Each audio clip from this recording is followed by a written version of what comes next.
Assalamualaikum warahmatullahi wabarakatuh. Kita masuk ke pembahasan fiil. Fiil itu mudahnya ya kebalikan dari isim. Kalau isim itu kata benda, kalau fiil itu kata kerja. Nah, kalau tadi isim itu kata benda atau kata yang terbebas dari kaitannya dengan waktu ya. Jadi dia tidak, misalkan meja. Meja itu sekarang meja, besok ya meja. Yang lalu ya juga meja. Tapi kalau kata kerja, dia sangat terikat dengan yang namanya dengan dimensi waktu ya. Kalau orang makan, makannya kapan tuh? Makannya bisa sekarang sedang makan, bisa telah lalu telah makan, atau akan makan. Nah, kata kerja adalah kata yang menunjukkan makna atau kejadian dan juga dikaitkan dengan waktu tertentu, lampau, sekarang maupun yang akan datang. Misalkan, saya punya contoh 4 di sini. Dhahika. Dhahika itu artinya tertawa. Ini kan masih ini ya, masih default ini, tertawa. Kita belum kasih pengertian rinci apakah ini sedang tertawa, akan tertawa atau telah tertawa. Takallama berbicara, ghasala mencuci, qara'a membaca. Nah, ini mudah insyaallah. Fi'il itu secara sederhana dimaknai sebagai kata kerja. Ciri-cirinya apa? Bagaimana kita bisa membedakan isim dan fiil? Mudahnya ya isim itu bukan fiil. Kalau kita tahu ciri-ciri isim, kok ada ciri-ciri itu di isim berarti itu isim. Tapi kalau ada ciri-ciri tidak ada ciri-ciri itu di kata yang lain berarti itu kata kerja. Nah kan mudahnya seperti itu. Tapi ada ciri-ciri yang khas dari dalam fiil. Pertama, fiil itu ini ya, dapat bersambung dengan tak fa'il. Tak fa'il. Misalkan katab tu, katab ta. Aslinya kan kataba, menulis. Kalau ditambah itu maknanya menjadi aku menulis. Atau katabta, engkau menulis. Yang menulis siapa? Aku atau Anda. Berarti aku atau Anda itu kan fa'il. Fa'il itu apa sih? Fa'il itu subjek. Jadi ada kata ada domir yang disambung dengan fi'il, ada kata ganti yang disambung dengan kata kerja, yang kata ganti itu menunjukkan subjek pelaku. Nah, kalau dia bisa nyambung kayak gini berarti ini adalah fi'il. Atau dia juga nyambung dengan tak taknis, sakinah ya. Jadi tak yang tertutup begini, yang sukun, terbuka tapi dia sukun. Katabat, katabat. Kalau ini katabtu, katabta, ini katabat. Katabat itu artinya adalah seorang wanita, seorang perempuan yang menulis gitu. Atau sambung juga dengan nun taukid. Nun taukid itu apa sih Pak? Nun taukid itu nun, huruf nun yang menandakan ada tekanan di sana, penguat di sana. Yaktubanna, yaktubanna, uktuban. Nah, nun taukid itu ada dua teman-teman sekalian. Ada nun taukid berat, sakilah namanya. Itu kalau ada tasdidnya terakhir ini. Uktubanna, yaktubanna. Atau nun taukid khafifah. Khafif itu artinya ringan. Nah, kalau dia sukun itu namanya ringan. Ini maknanya apa? Nanti kita akan bahas di kesempatan yang lebih pas ya. Paling tidak teman-teman tahu ini saja. Kalau dia bisa disambung seperti ini dengan tak taknis sakinah yang berharokat sukun di tengah ini, itu berarti dia fiil. Bisa disambung dengan fa'il seperti ini, katabtu, katabta, ini juga artinya dia fiil. Bisa sambung juga dengan nun taukid, baik itu sakilah maupun khafifah. Yang berat ada tasydidnya, ataupun yang ringan yang dia cuma sukun. Itu fiil. Nah, sekarang masuk ke pembagian fiil. Ini yang paling sering nih kita bahas ya. Pembagian fiil lampau, kini, dan perintah. Lampau, kini, dan perintah. Nah, sebenarnya kini itu juga bisa dimaknai besok ya, sekarang dan yang akan datang. Kita lihat yang lampau dulu, madhi. Fiil madhi, kata kerja lampau. Ini saya punya kata qara'a di sini teman-teman. Qara'a. Kemudian dzabaha, shoma, dan tawaddu'a. Qara'a itu artinya telah membaca. Jadi 3 huruf ini qara'a itu artinya telah membaca. Rata-rata fi'il madhi yang paling sering kita jumpai ya, itu terdiri dari 3 huruf. Qoro'a atau dabaha atau soma. Soma kan 2 huruf nih Pak. Tidak, ini 3. Sod, alif dan mim. Soma, ini 3. Tawaddo'a ini kok tidak 3 huruf? Ya ini nanti ada pengecualian. Ini disorof dikenal dengan uh, fi'il madhi yang mendapatkan tambahan. Nah, berapa huruf ini? Ta 1, waw 2, do tawab do-nya ini kan double jadi do-nya 2, kemudian ada hamzah alif. Nah, ini nanti pengecualian. Tapi secara umum yang paling sering kita temukan bahwa fi'il madhi itu terdiri dari 3 huruf paling sering. Yang penting adalah pengartiannya teman-teman. Jadi kalau qoro'a, dabaha itu jangan cuma diartikan membaca gitu saja, tapi harus diartikan spesifik, yaitu qoro'a telah membaca, dabaha telah menyembeli, soma telah berpuasa. Nah itu fi'il madhi yang menandakan waktu yang telah berlalu, lampau. Kemudian yang kedua fi'il mudhari. Fi'il mudhari atau kalau susah mudhari, wah gimana nih ngelafatkannya, kini gitu. Fi'il yang menunjukkan waktu sekarang.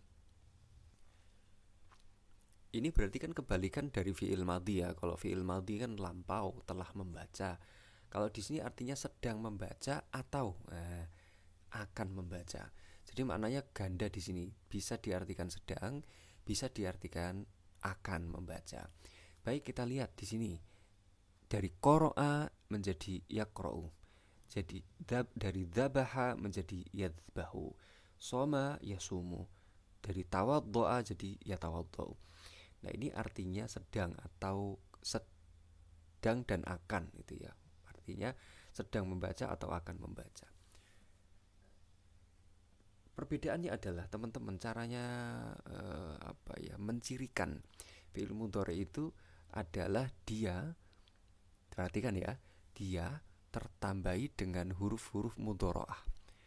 Jadi fi'il madhi yang ditambahi dengan huruf-huruf mudharaah. Huruf-huruf mudharaah itu apa sih?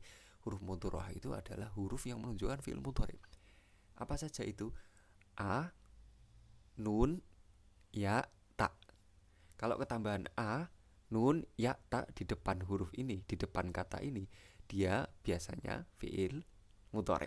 Kita lihat dari sini. Ya yaqra'u, yaqra'u. Kan ketambahan ya nih. Tawaddo'a tambah ya, ya tawaddau. Dzabaha jadi yadzbahu. Soma yasumu, ini ketambahan ya. Bisa juga nanti ketambahan alif. Aqra'u, atawaddau, azbahu, asumu, bisa alif. Kemudian ketambahan apalagi? Nun, naqra'u, nadzbahu, nasumu, natawaddau. Ketambahan lagi ya, sudah ya, tak berarti tak, taqra'u, tadzbahu, tasumu, tatawaddau. Nah, huruf-huruf mudharaah tadi itu mencirikan bahwa fi'il itu adalah fi'il mudhari yang dilakukan sekarang kerjaannya atau yang akan datang. Kalau disingkat di mudah untuk dihafal ya, alif, nun, ya, ta itu anita. Jadi ketambahan huruf anita itu berarti dia fi'il mudhari. Kemudian ada juga fi'il yang ketiga, yaitu fi'il amar, fi'il perintah. Iqra ini ditambahi alif, kemudian di kasroh ya. Ada juga nanti yang tidak ditambahi alif, cuman kesepakatannya adalah terakhir huruf itu sukun. Terakhir kata itu sukun. Iqra, idzbah, sum, tawaddo, semuanya sukun. Nah, artinya adalah ini kata perintah. Baik, ini pembagian yang pertama. Kemudian kita lihat pembagian yang kedua. Ada kata kerja aktif dan kata kerja pasif. Ini juga mudah. Yang pertama, kata kerja aktif atau dalam bahasa Arabnya maklum ya, maklum. Jadi dia diketahui, maklum. Artinya me. Tapi kalau pasif ini yang kedua itu di. Jadi me dan di. Kaitannya kalau di dalam bahasa Indonesia itu yang sering salah ditulis mahasiswa itu ya dimakan dan memakan, dimakan dan di rumah itu kan, disambung atau tidak. Nah, aktif pasif ini di dalam bahasa Arab disebut maklum dan majhul. Kalau majhul dia pasif, kalau maklum dia aktif. Akroma ya kan, kita lihat di sini. Akroma artinya memuliakan, memuliakan harusnya i ini. Fataha membuka, yamna'u mencegah, yaktulu membunuh atau yakulu memakan. Kalau mau dirubah menjadi pasif gampang. Akroma tinggal diganti dhammah. Ukrimu, ukrimu, ukrimu ya. Polanya di dinikmati coba. Jadi akroma af'ala ya kan diganti af'ala bisa ukrimu uf'ilu. Nah, fataha jadi futiha, tinggal ditambahi dhamma, kemudian selanjutnya nanti tinggal menyesuaikan, bisa di kasroh bisa di fathah. Awalnya ditambahi dhamma saja, diganti dhamma. Kemudian yamna'u jadi yumna'u, yaktulu jadi yuktalu. Baik, ini pengenalan kita terhadap kata maklum dan majhul. Kemudian dari kebutuhan objeknya, kata kerja itu dibagi menjadi dua. Dia butuh objek dan dia tidak butuh objek. Jadi kalau ada kata kerja itu kan berarti ada kata kerja, ada pelaku, ada objeknya. Pelakunya subjek, kita butuh objek.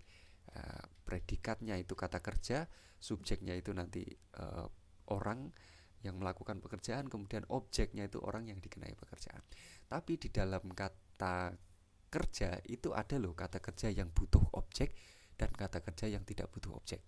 Misalkan yang butuh objek, misalkan menjual. Ba'a, ba'a, kita menjual. Ini kan kata kerja ya. Kata kerja ba'a, menjual.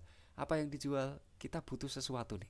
Jadi kalau kita bilang ke seseorang ba'a seperti itu, orang akan bingung karena tidak ada objek yang dijual gitu kan. Qotofah, memetik. Memetik apa? Harusnya memetik bunga, memetik buah, kan harus ada objeknya. Naharo, menyembelih. Jamaah, mengumpulkan apa? Harus ada objeknya untuk menerangkan dia mengumpulkan apa. Tapi berbeda dengan yang di bawah ini, tidak butuh objek. Misalkan Ahmad menangis, baka Ahmadu, baka Ahmadu, Ahmad menangis. Menangis apa? Ini kan tidak harus objeknya ada. Misalkan sakata, diam. Diam itu kan kata kerja juga meskipun dia diam gitu kan. Sakata, diam. Nah, sakata Ahmadu, Ahmad diam. Subjek predikatnya ada, objeknya perlu nggak? Nggak perlu. Sakata diam, diam apa? Nggak usah. Jalasa duduk misalkan. Ahmad, jalasa Ahmadu misalkan. Telah duduk siapa? Ahmad. Objeknya mana? Nggak perlu ditambah objek di sini. Cukup sampai subjek dan predikat saja. Senyum, tabas sama. Siapa? Ahmad misalkan. Ahmad senyum. Nyenyumin apa kan nggak perlu dikasih. Artinya ini kata-kata ini tidak membutuhkan objek. Kata-kata yang butuh objek namanya muta'addi, kata-kata yang tidak butuh objek namanya lazim. Kalau kita tahu bahasa Arab ada la, itu artinya tidak. Naam itu artinya ya. Cara mengingatnya gampang. Lazim berarti la, berarti tidak butuh objek. Demikian pengenalan tentang fiil, semoga dapat dipahami. Assalamualaikum warahmatullahi wabarakatuh.